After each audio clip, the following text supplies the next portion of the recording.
Alright, so, this is the last of the fight videos. This is the last one, although there's a part of me that may want to... If I can find the old thumbnails again, maybe I'll bring back the other ones. I'll do, like, new versions of the Vlaire ones. Assuming I can find the old pics again. But anyway, so, let's do this with our last fight video, and that is, of course...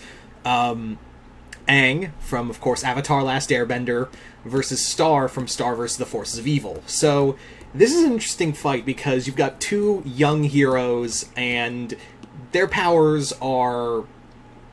they're vastly different, but in the same, but almost the same in a way. Both of them come from spiritual energy, although Aang is more spiritual and Star is more magic,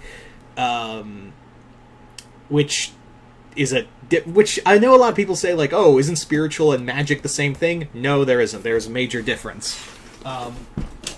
Because here's the major thing, is that why, like, Aang's whole power comes from chakras and his own spirit, as well as the other spirits of the avatars before him. Star's harnessed from magic within her and around her. So I guess for this fight, we're gonna go with post the destruction of the wand. So this would be Star without the wand, but now her magical power is like, she can just generate it herself. So that's the major. This is a major thing right here. Now let's talk a bit about Aang. Of course, the Last Airbender until Legend of Korra season 3. Aang is smart. He's very think on his feet, and of course, this is a guy who can control the four elements at his own will. You know, Aang has taken on a lot of major opponents throughout his time, and you could say the same about Star. So let's talk a bit about Star for a second. Star, Aang is a little younger. If you want, he's like 12, 13. Star is about 15, 14. But Star has been trained for physical combat by her royal guards. Like, even when she was a kid, she was trained to be a fighter. And even without her magic, she knows how to use hand-to-hand combat. The other thing is that Star has just a massive amount of magic. Like, even, what's-its-name, Baby, said, yeah, Star's magic rivals, her level of magic rivals that of Eclipsa, which is a major... It's a major milestone, because apparently Eclipsa was pretty powerful with their own natural magic. So for Star to do that, that was another... to say Star did that, or is capable of that, is another major milestone. You also have to look at the fact that Star is capable of generating even more magic when she goes into her butterfly form. And the same could be said, like, her powers not only increase tenfold, but so do Aang's when he goes into the Avatar state. So this is both Aang and Star have some serious firepower to them. Both Aang and Star have some major, just sheer power behind them. But it's gonna come down to one major factor, and I'll tell you what I think the dividing factor is. It's gonna come down to skill. Now you may be thinking, well, Star has got skill. She's obviously so powerful in magic. What I mean is that Star depends more on just sheer brute force. It's been very clear that, yeah, she's smart, but she's not like... She'll usually bullhorn into a situation, and someone like Marco or Janna will have to bail her out. That's that's one thing you have to look at, is that Star has to constantly be bailed out of these situations, and when she does have to use magic, it's usually she'll just use it in overwhelming force, just over and over again.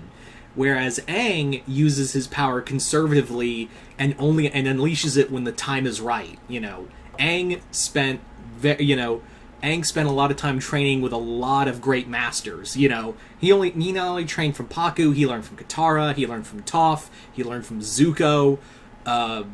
He learned from some very great benders in his own right. So, whereas Star has more like been self-trained. She hasn't really gotten the same level of training that Aang has. Although she did learn some from Glossaric, and she did learn some from Eclipsa, but I wouldn't say like she didn't have the same level of training or, way to hone her skills as much as Aang did. You know, Aang not only had those masters, but remember, he was also trained by the monks in airbending.